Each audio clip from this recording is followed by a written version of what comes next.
은혜로운 찬양에 감사를 드립니다. 말씀의 제목을 다 함께 따라해 주시길 바랍니다. 비교의식과 탐심 그리고 자족. 비교의식과 탐심 그리고 자족. 저는 미국에서 한국으로 들어올 때가 2019년 8월이었거든요. 그때 제가 가지고 있었던 핸드폰이 갤럭시 노트 9이었어요. 당시에 최신 기종이었거든요. 근데 한국에 들어와서요, 제가 꼭 가지고 싶었던 폰이 있었습니다. 그 폰이 뭐냐면요, 아직 삼성에서 이렇게 폴더폰이라고 해서 접혀서 나오는 걸 아직까지 시판하기 전에 LG에서 먼저 시판한 게 있었어요. 듀얼 스크린 폰이라고.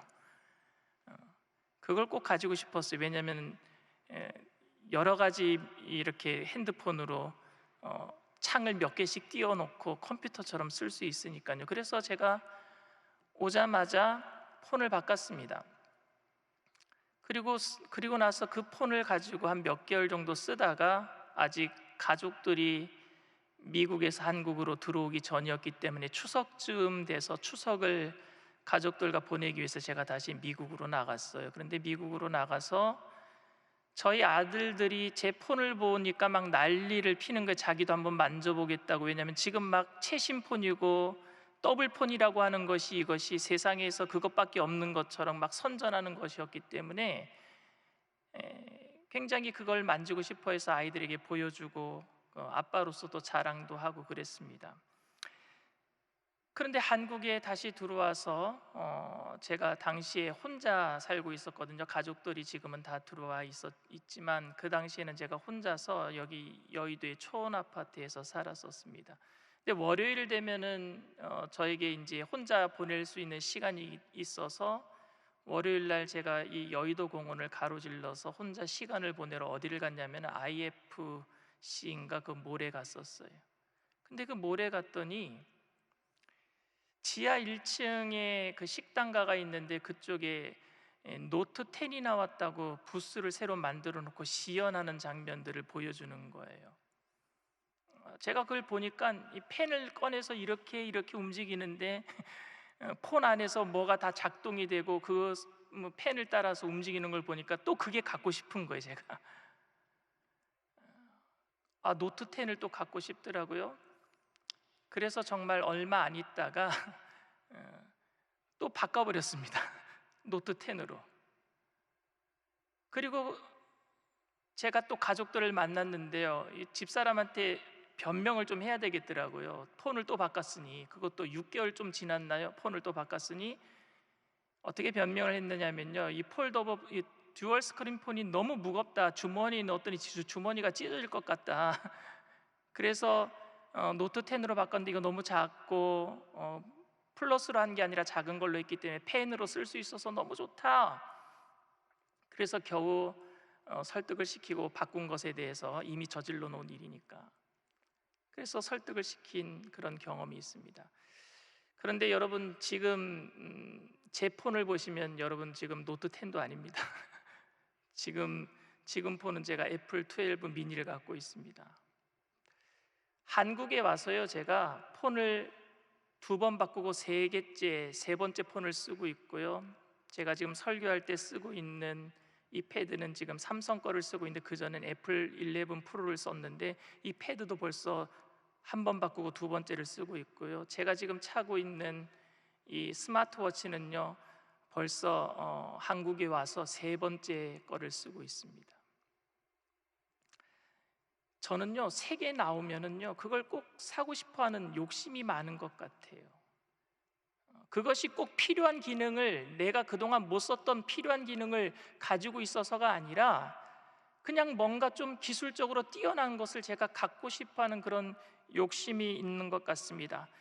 시계에 있는 모든 기능을 다 사용하지도 못하고, 폰에 있는 모든 기능을 다 사용하지도 못하고, 지금 패드 이 기능이 있는 모든 것들을 다 사용하지 못하면서도 새 개 나오면 또 바꾸고 싶어요.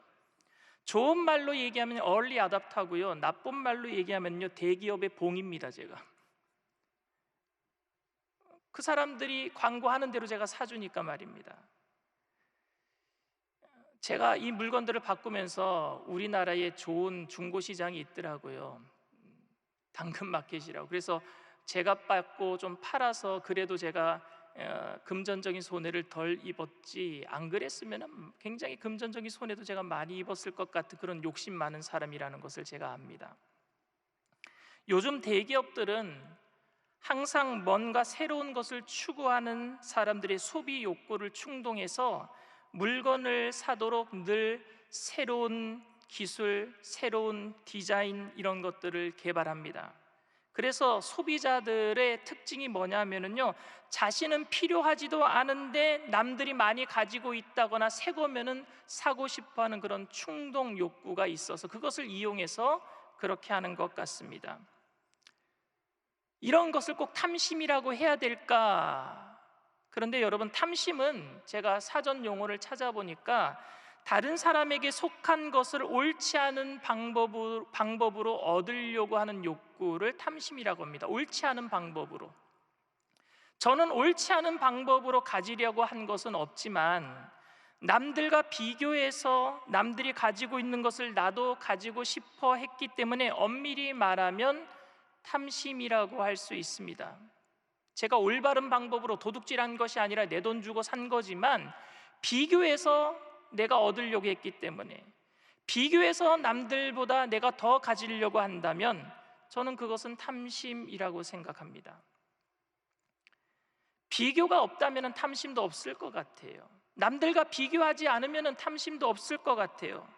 예를 들어서 제가 목회했던 미국의 오마하 순복음교회는 제가 담임 목회하기에는 너무 딱 알맞은 교회였었습니다. 제가 가서 부흥해서 3년 만에 사람들이 많아지긴 했지만 그래도 그 사이즈가 저에게는 딱 맞았어요. 어른들이 한 80여 명 됐고요, 청년들이 한 10여 명 됐고요, 교회 학교 어린아이들이 한 20여 명 됐으니까요. 매주 90에서 100명 정도 출석을 했고요, 알맞은 헌금으로 교회가 아름답게 운영이 되었었습니다. 그래서 저는 우리 교회가 너무 좋았어요.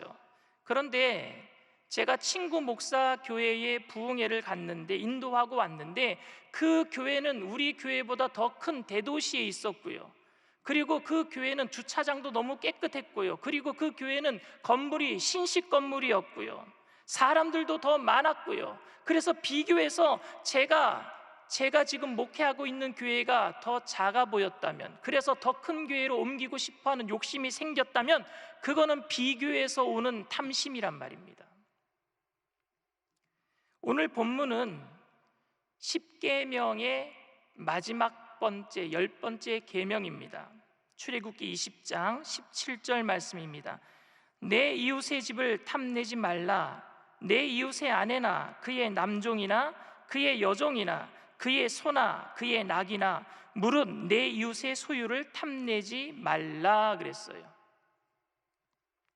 내 이웃의 집을 탐내지 말라 그러면서 아내도 탐내지 말고 그 집의 물건도 탐내지 말라, 이게 10번째 계명인데요, 이 10번째 계명은 다른 계명들과 좀 중복되는 것처럼 보여요. 7번째 계명이 뭡니까? 간음하지 말라잖아요. 근데 간음하지 말라 그랬는데 10번째 계명에 내 이웃집 아내를 탐하지 말라, 이거 똑같은 말 아닙니까? 간음하지 말라는 것이나 이웃집 아내를 탐하지 말라는 것이나. 그리고 8번째 계명이 뭡니까? 도둑질하지 말라는 거예요. 도적질하지 말라는 건데 10번째 계명에 내 이웃의 물건을 탐하지 말라, 도둑질하지 말라와 내 이웃의 물건을 탐하지 말라, 이건 같은 말 아닙니까? 어떤 내용의 차이가 있는 겁니까? 어떤 분은 7계명과 8계명은 행동을 하지 말라는 것이고 10번째 계명은 마음조차도 그렇게 하지 말라, 그러니까 행동과 마음의 차이다라고 말하는 분들도 있습니다. 그런데 저는 이미 7계명과 8계명 안에 마음도 들어있다라고 생각합니다. 도둑질하지 말라 그러면요, 도둑질하지 않는 마음도 하지 말라는 것이고, 간음하지 말라라는 것은요, 여러분, 간음을 품는 마음도 갖지 말라는 뜻 아닙니까? 하나님의 율법은 정신 또한 마음 또한 들어가 있는 거예요. 예수님도 말씀하셨잖아요. 네가 다른 여자를 보고 음욕을 품는 것도 이미 간음한 거다, 이건 마음에 대한 간음도 간음이다라고 얘기하셨잖아요. 그러니까 모든 계명은 행동 플러스 마음도 다 관할하고 있는 것 아닙니까? 이미 마음의 문제를 담고 있잖아요. 그리고 여러분, 첫 번째 계명부터 9번째 계명까지는 행동으로 잘못했을 때에 벌할 수 있는 기준이 아주 명확합니다. 우상을 섬기면은요, 돌로 쳐 죽이면 되는 거예요. 하나님의 이름을 망령되이 일컫거나 안식일을 지키지 않거나 부모를 공경하지 않거나 살인하거나 간음하거나 도적질하거나 이웃에게 대해서 거짓 증언하면 이거는 명백히 드러난 잘못이기 때문에 돌로 쳐 죽이면 되는 겁니다. 그런데 마음으로 이웃집 아내를 탐한다거나 이웃집 물건을 탐한 것은 어떻게 알 수 있단 말입니까? 그럼 이걸 돌로 쳐 죽일 수 있어요, 없어요? 알 수 없잖아요. 이거 어떻게 벌할 수 있겠습니까, 여러분? 저는 이런 이유 때문에 10번째 계명인 내 이웃의 집을 탐하지 말라, 내 이웃의 아내나 그의 남종이나 그의 여종이나 그의 소나 그의 낙이나 물은 내 이웃의 소유를 탐내지 말라는 말씀이 7계명과 8계명인 간음하지 말라, 도적질하지 말라라는 계명과 구분되는 계명이라고 생각합니다. 다른 계명이라고 생각합니다. 조금은 다른 계명. 10번째 계명에서 말하는 이웃집 아내를 탐하는 것과 간음하는 것이 여러분 뭐가 다를까요? 이웃의 물건을 탐하는 것과 도둑질하는 것과 무엇이 다를까요? 이미 간음하지 말라라는 말 속에 간음하려고 하는 마음을 품는 것도 포함되어 있고, 도적질하지 말라라는 그 계명 안에 도적질하려고 하는 탐하는 마음도 들어있다면 하나님께서는 10번째 계명을 통해서 우리들에게 과연 무엇을 원하고 계실까요? 그것은 제가 앞에서 말씀드린 것처럼 현대 사회의 병폐 중에 하나인 비교의식을 통한 탐심을 이야기하는 것이라고 저는 생각합니다. 비교의식을 통한 탐심 말입니다. 남들과 비교해서 필요하지 않은 것을 가지려고 하고, 자신에게 필요하지 않으면서도 남들과 비교함으로 가지지 못함에 대해서 원망하고 불평하는 모든 것을 10계명의 마지막 계명에서 금하고 있는 것은 아닐까 저는 생각해 봅니다. 10번째 계명에 이웃집 아내를 탐하지 말고 이웃집 물건을 탐하지 말라라는 말씀이 7번째 계명인 간음하지 말라와 8번째 계명인 도적질하지 말라와 구분되어야 되는 말씀이라고 이렇게 오늘 10번째 다르게 말씀했다면, 비록 정당한 방법이라고 할지라도 남들과 비교해서 더 가져서 행복을 느끼고 남들과 비교해서 덜 가져서 불행을 느끼고 있다면, 그것 때문에 내게 마음속에 비교의식을 통해서 탐심이 들었다면 그건 분명히 주님께서 말하는 그 10번째 그 욕심, 그 탐심, 죄가 될 것입니다. 그러니까 정당한 방법이라고 할지라도 우리가 가지고 있는 내 소비 욕구는요, 경계해 봐야 돼요. 또 한 번 생각해 봐야 됩니다.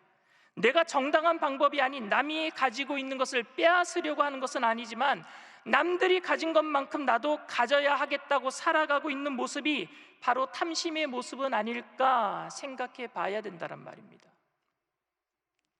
흔히 기독교와 불교를 비교하면서 기독교는 가지고 싶은 것을 축복을 받는 것이라고 생각하고 정당한 이유라고 생각하고요, 반면 불교는 모든 욕구를 금하면서 무소유를 주장하고 있습니다.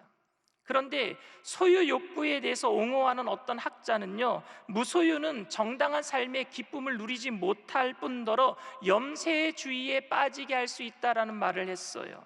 그런데 저는 정당한 욕구라고 할지라도 탐심이 될 수 있기 때문에 이 탐심을 조심해야 되겠다, 오늘 말씀을 통해서 저는 여러분들에게 말씀드리고 싶습니다. 그리고 그 비교의식으로 인해 생긴 욕심을 정확하게 설명하기 위해서는요, 반대 개념인 탐심의 반대 개념이 뭐냐면요, 자족이거든요. 자족에 대해서 한번 우리가 생각해 보기를 원합니다. 탐하지 말라라는 말을 자족하라라는 의미로 우리가 받아들인다면 자족은 어떤 뜻이겠습니까? 여러분들은 다른 사람과 비교하지 않고 현재의 삶에 지금 자족하고 계십니까? 만족하고 계십니까? 여기 있는 많은 분들이 현재의 삶에 부족한 부분들을 다 느끼실걸요? 저도 많은 부족함을 느끼고 있습니다. 어떤 분은 돈이 부족하고, 어떤 분은 건강이 부족하고요, 어떤 사람은 친구가 부족하고요, 어떤 사람은 쉼이 부족합니다. 좀 쉬어야 돼요. 그런 것들을 채우기 위해서 우리는 큰 것을 바라지 않습니다. 조금만 더 있으면 좋겠다라고 생각합니다. 우리가 아는 것처럼 욕심이라는 것은 뭐 큰 걸 바라는 게 아니에요. 조금만 더부터 출발하지 않습니까? 어떤 사람이 궁궐과 같은 집에서 살면 좋겠다라고 생각하지 않습니다. 지금보다도 있는 집에서 방 하나만 더 있으면 좋겠다라고 생각하지요. 조그만 것으로부터 욕심은 출발한단 말입니다. 그런데 여러분, 잘 알아야 될 것이 그 욕심은 끝이 없다라는 거예요. 조그맣게 시작하지만 끝이 없다라는 겁니다. 좀 더 정확하게 말하자면요, 사람의 마음은 이제 되었다라는 곳에 다다를 수 없는 것이 아니라 이제 되었다라는 곳에 오래 머물 수가 없어요. 내가 뭔가 되었다라고 생각하면 이제 아무것도 내가 원하지 않아, 그게 아니라 거기에 조금만 있다가 또다시 부족함을 느낀단 말입니다. 또 다른 것, 또 좋은 것.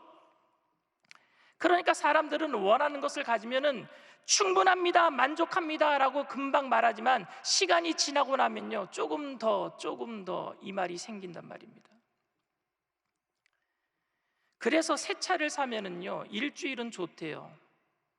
새 집에 들어가면 한 달은 좋다고 합니다. 결혼을 하면은요, 1년은 좋대요. 그런데 시간이 지나고 나면 조금 더 이렇듯 채워지지 않는 것이 사람의 마음입니다. 그러다 보니까 처음부터 무소유를 주장하는 불교가 기독교보다는 더 진리처럼 보일 수도 있습니다. 그런데 성경에서 말하는 자족은요, 있는 것으로 만족하고 없어도 괜찮다라는 마음이 아닙니다. 사도 바울도 자족에 관해서 말한 적이 있습니다. 사도 바울이 말한 자족은 자신이 가지고 싶어하는 것을 합리화시키는 것도 아니었고, 그렇다고 무소유를 최고의 가치로 여기는 것도 아니었습니다. 빌립보서 4장 11절에서 13절 말씀입니다. 내가 궁핍함으로 말하는 것이 아니니라. 어떠한 형편에든지 나는 자족하기를 배웠노니 나는 비천에 처할 줄도 알고 풍부에 처할 줄도 알아. 모든 일 곧 배부름과 배고픔과 풍부와 궁핍에도 처할 줄 아는 일체의 비결을 배웠노라. 내게 능력 주시는 자 안에서 내가 모든 것을 할 수 있느니라. 저는 이 사도 바울의 자족에 대해서 많은 사람들이 오해하고 있다고 생각합니다. 우리는 여기서 사도 바울이 배고픔과 비천에 처할 줄도 안다는 것을 자기 비움이라고 생각해요. 나를 내려놓는 것이라고 생각합니다. 그런데 만약 사도 바울이 이야기한 것처럼 나는 내려놓은 것을 압니다라고 그것을 자기 비움을 나타내려고 했다면요, 나는 풍부함과 배부름에 처할 줄도 안다라는 말은 하면 안 돼요. 왜냐하면 자기 비움, 자기 내려놓음에 관한 이야기에 흠집을 내는 말이기 때문에 그렇습니다. 바울이 말한 자족은 여러분 내려놓음이 아닙니다. 자기 비움이 아닙니다. 아무 욕심도 없는 무아 상태를 추구하거나 현재 있는 상태에 충분히 만족해서 더 이상 발전이 없는 상태, 태만의 상태를 바울은 자족이라고 말하지 않았습니다. 바울이 경험한 자족은 비움이 아니라 채움이에요. 나를 비워내는 게 아니라 예수님으로 채워 넣는 것이란 말입니다.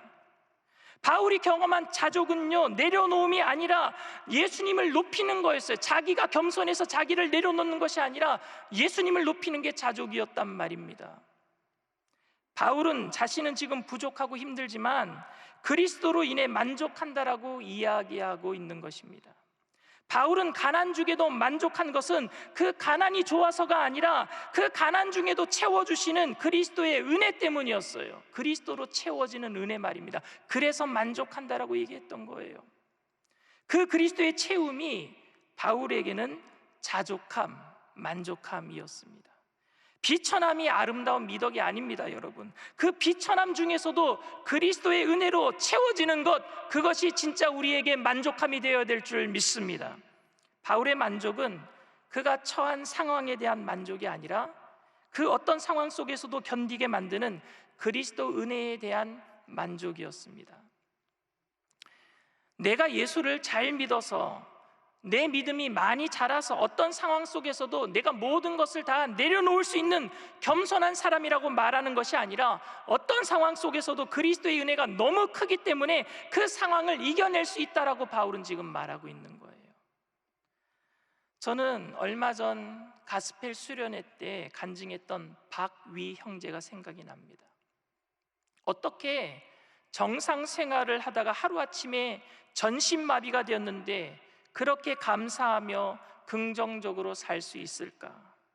정말 기독교인들은 그렇게 힘들고 어려워도 감사하면서 그렇게 살아가야 하나? 걸을 수 없지만 남아있는 목숨이라도 감사해야 되나? 모든 전신을 다 못 쓰게 되었는데 손이라도 쓸 수 있기 때문에 감사해야 되나? 하는 생각이 들었습니다. 남아있는 장애가 얼마나 힘드는데. 그가 마지막에 간증하면서 했던 말이, 지금 화장실에 가는 게 너무 힘들다고 하는 이야기를 들을 때 그 장애 때문에 그게 얼마나 힘든데 그것 때문에 감사할 수 있겠는가 하는 생각이 들었습니다. 그런데 박위 형제가 감사한 것은 장애가 감사한 것이 아니라 장애 가운데도 함께 해주신 하나님의 은혜, 이길 수 있도록 해주신 그 은혜가 감사했던 것 아니겠습니까? 그 은혜를 고백했던 것 아닙니까? 마찬가지로 사도 바울이 감사한 것은 비천한 상황이나 가난한 상황이 감사한 것이 아니라 그 상황에 함께해 주신 하나님 예수 그리스도의 은혜가 감사한 것이었습니다. 그 주권에 대한 감사 말입니다. 그렇기 때문에 여러분들이 가난 속에서, 비천한 삶 속에서 필요한 것을 정당하게 얻기 위해서 노력하는 것, 더 나은 삶을 위해서 주님께 간구하는 것 모두 괜찮습니다. 필요해요. 비교해서 남들보다 더 갖기 위해서 간구하는 것이 아니라, 비교해서 남들보다 얻기 때문에 원망불평함으로 간구하는 것이 아니라, 정말로 하나님 내가 이거 꼭 필요합니다, 그거 간구하는 것 괜찮습니다. 건강을 간구하는 것, 복을 간구하는 것 괜찮습니다. 왜냐하면 고난과 장애가 감사하지 않기 때문에 그래요. 고난과 장애는 힘듭니다. 그런데 우리는 고난과 장애가 있을 때에도 원망하거나 불평하지 않을 수 있습니다. 그 이유는 주님이 지금 우리와 함께 계시기 때문입니다. 주님이 함께 계시기 때문에 고난과 장애 가운데도 원망하지 않을 수 있고 불평하지 않을 수 있습니다. 무소유가 좋아서가 아니라, 낮아짐이 겸손해 보여서가 아니라, 하나님께서도 그 가운데에도 우리와 함께 계시고 그 하나님의 주권으로 인해서 모든 것이 합력하여 선을 이루실 것을 믿기 때문입니다. 사랑하는 청년 여러분, 우리는 비교해서 그 사람의 가치를 말하려고 하는 사회 속에서 살고 있습니다. 그리고 그 비교를 통해서 자신의 존재의 의미를 느끼는 사회에서 살고 있어요. 남들이 나를 어떻게 평가하느냐에 따라서 어떤 사람은 자존심이 올라가고 어떤 사람은 자존감이 다 무너지기도 해요. 그럼에도 우리는 이 세상 속에서 비교하지 않고 주님만 바라봐야 될 줄 믿습니다. 기준은 주님밖에 없어요. 기준은 주님 말씀밖에 없어요. 그것이 십계명 마지막 계명인 내 이웃의 집을 탐내지 말라의 진정한 의미입니다. 비교하지 말아라. 기준은 주님밖에 없다, 하나님 말씀밖에 없다라는 말씀입니다. 우리는 남들과 비교하지 않기 위해서 단순히 마음을 비우는 것이 아닙니다. 우리는 단순히 비우는 게 아니라 그리스도로 채워야 될 줄 믿습니다. 기준이 예수님이시니까. 우리는 비교하지 않기 위해서 일부러 자기를 비우고 낮아지는 것이 아닙니다. 오히려 우리는 예수님을 높여야 될 줄 믿습니다. 예배 시간은, 여러분들의 삶의 예배는 주님을 높이는 시간 되기를 바랍니다. 여러분들이 낮아지는 시간이 아니에요. 주님을 높이는 시간이에요. 그게 만족이란 말입니다. 성실을 다해서, 열심을 다해서 여러분들 일하십시오. 여러분들이 얻을 수 있는 축복을 다 누리십시오. 그리고 예수님을 높이십시오. 예수님을 전하시길 바랍니다. 성공해도 교만하지 마시고 실패해도 낙심하지 마십시오. 오직 그리스도로 인해서 우리 마음속에 그리스도의 은혜의 그 기쁨이 날마다 넘쳐나게 되시기를 주님의 이름으로 축원을 드립니다. 말씀을 생각하시면서 묵상으로 잠시 기도해 주시기를 바랍니다. 여러분들, 이 세상에는 여러분들에게 만족을 줄 수 없어요. 비교를 통해서 계속해서 더 가져봐라, 더 가져봐라. 그 욕심은 한도 끝도 없어요. 바닷물을 들이키면은요, 목말라서 바닷물을 들이키면은 더 목말라서 또 들이키고 또 들이키고, 그래도 목마름은 해결되지 않습니다. 그게 이 세상이에요. 그 목마름 해결해 주실 분은 영원한 생수 되신 우리 예수님밖에 없는 줄 믿습니다. 우리를 비교하지 아니하시고 우리 자신을 그저 그 존재 자체로 사랑해 주시는 예수님 말입니다. 남들과 비교하지 아니하고 여러분들 자체를 사랑해 주신단 말입니다. 그 누구보다도 말입니다. 죄지었음에도 불구하고, 버림받아 마땅함에도 불구하고 말입니다. 그냥 사랑해 주세요. 왜냐하면 하나님의 형상을 가졌기 때문이에요. 우리가 하나님을 닮았기 때문에 그래요. 죄 지어도 제 아들은 제 아들이에요. 죄 지어도 하나님의 자녀는 하나님의 자녀입니다. 그 자녀의 형상을 회복시키기 위해서 예수님을 이 땅에 보내주셔서 십자가를 지시게 하신 거예요. 그 예수님을 믿을 때에 여러분들은 그 누구와도 비교되지 않은 하나님의 자녀로서 살아가게 될 줄 믿습니다. 그러니 이 자리에 처음 나오신 분들 계십니까? TV상에, 인터넷상에 여러분들 오늘 예배 자리에 처음 나오신 분들 계십니까? 믿다가 교회를 떠났다가 다시 그 자리에 나오신 분들 계십니까? 오늘 여러분들 다짐하세요. 내가 주님만 믿고 살겠습니다. 다른 어떤 것들과 비교하지 아니하고 주님의 말씀만 따라가겠습니다. 그렇게 결단하시는 분들, 오늘 제가 하는 그 기도를 믿음의 고백으로 따라해 주시기를 바랍니다. 하나님 아버지, 저는 죄인입니다. 어디에서 와서 왜 살며 어디로 가는지 알지 못하고 방황하며 살았습니다. 저의 죄를 위하여 십자가에서 죽으시고 부활하신 예수님을 제 구주로 모셔드립니다. 저는 하나님의 자녀가 되었습니다. 지금부터 영원토록 주님과 함께 살겠습니다. 예수님의 이름으로 기도드립니다. 아멘. 할렐루야. 진심으로 여러분들을 환영합니다. 나의 주 나의 하나님이 우리 찬양하고 통성으로 기도하겠습니다.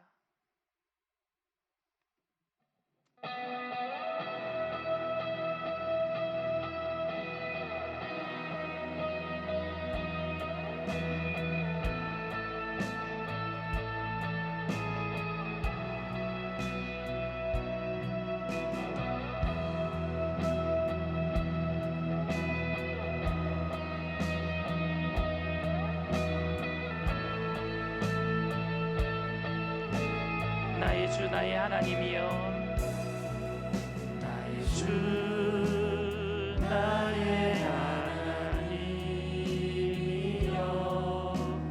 주를 경외합니다. 주 사랑하는 나의 마음을 주께서 나의 주 나의 하나님이여, 나의 주 나의 하나님이여, 주를 경외합니다. 주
누구와도 비교하지 마세요.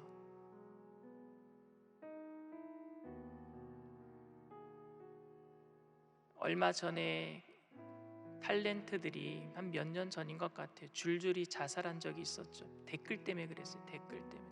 남들 말이 기준이 된 거예요. 그 사람의 기준. 사람들이 날 인정하지 않는다. 어떤 사람은 남들이 너무 기준이 되고, 또 어떤 사람은 자기가 너무 기준이 되는 것 같아요. 그래서 자기와 같지 않을 때 막 다 정죄합니다. 근데 사도 바울이 고린도전서 4장 3절 4절에 이런 말을 해요. 너희에게나 다른 사람에게나 판단받는 것이 내게는 매우 작은 일이라. 나도 나를 판단하지 아니하노니 내가 자책할 아무것도 깨닫지 못하나 이로 말미암아 의롭다함도 얻지 못하리니 다만 나를 판단하실 이는 주시니라. 다른 사람이 판단하는 것 작은 일이래요. 그리고 자기도 자기를 판단하지 않는데요. 자기가 잘나서 자기를 판단하지 않는 것이 아니라 그것도 의롭다 하심을 잊지 못한대요. 나를 판단하실 이는 주님밖에 없다. 기준이 주님밖에 없다라는 의미예요. 오늘 우리의 삶의 기준은 예수님이신 줄 믿습니다.